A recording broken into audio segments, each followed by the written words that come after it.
So, the iPod.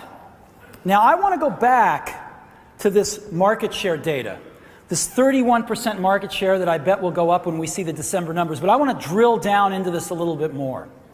So we look at this, and the iPod's got a 31% market share of the entire MP3 market. But what's the rest of the market?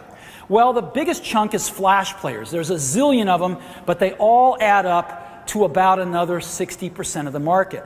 And half of that we look at as the high-end flash market, or coincidentally about another 31%. These are flash players that sell between $100 and $200. And then there's about an equal 31% that's a low-end flash market, flash players that sell under $100. And then the other is 7%. These are mostly other hard disk players that we're in the process of eliminating with the iPod. So now we looked at this high-end flash market, and we want to go after that. It's really interesting. The under $100 flash players get usually put in a drawer and not used because they really only hold 15 songs.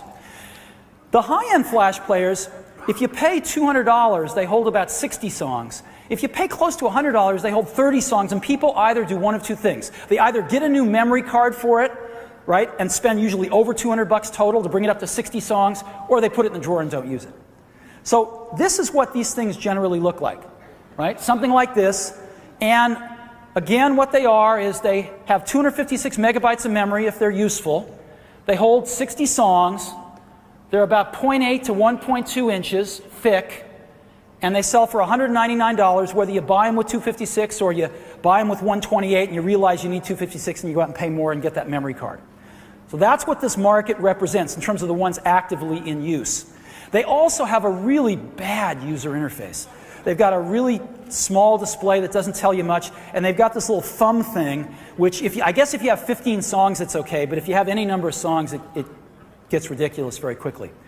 Well, we are going to introduce the second member of the iPod family today to go after these guys. And it's called the iPod Mini. The iPod Mini. So let's see how it stacks up. The iPod Mini, right here, instead of having 256 megabytes, it's got 4,000 megabytes, or 4 gigabytes of storage. Instead of holding 60 songs, it holds 1,000 songs. We think this is what it takes to take your library with you and not have to fret over which 60 songs out of your library are you going to take. It is half the thickness of these other MP3 players, a half an inch thick. And we're going to sell it for $249. And so let's take a look at this. It's got 16 times the storage. It holds 16 times the music. It's half the thickness. And it's $50 more. This is the best $50 you'll ever spend. You get 940 more songs for $50. So the iPod Mini, what's it look like? Well, this is the iPod and it's pretty small, but this is the Mini. It's even smaller, and it's pretty stunning. You can put up to 10,000 songs on an iPod. You can put 1,000 songs on the Mini. And it is quite small. To relate with what it looks like and the size that it is the size of a business card. So if you've got a business card in your pocket, take it out and take a look at it, and that is how large the iPod Mini is. And it is a half an inch thick. It is really, really beautiful.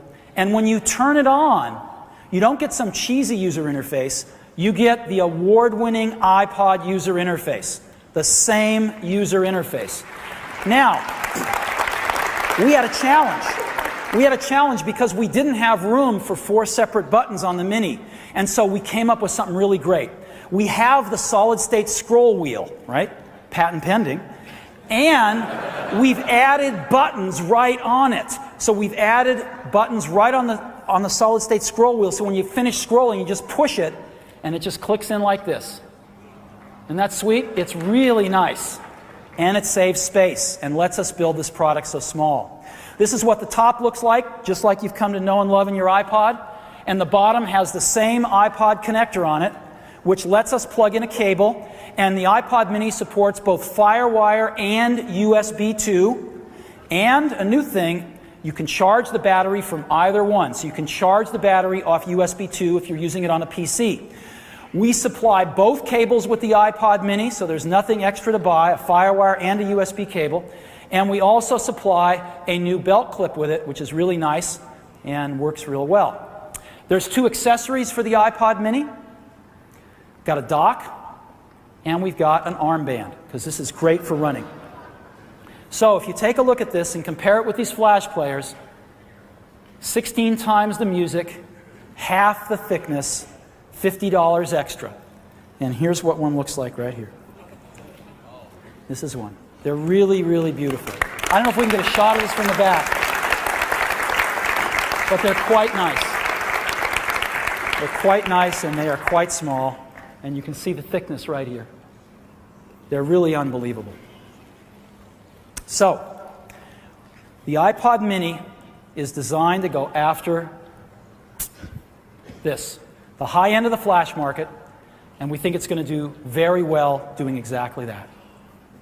There's just one more thing about the iPod mini, which is it comes in colors. So in addition to silver, we have gold, we have blue, we have pink, and we have green. So we have a whole family of colors with the iPod mini. Now these are aluminum, and they're anodized aluminum, so the photography doesn't really do it justice. You go out and see these in the booth. They are gorgeous. The iPod mini runs on Mac or PC, $249. We're going to be shipping these next month in the US and in April worldwide. The iPod mini, we think, is going to be a great second member to the iPod family. So that's what we're doing.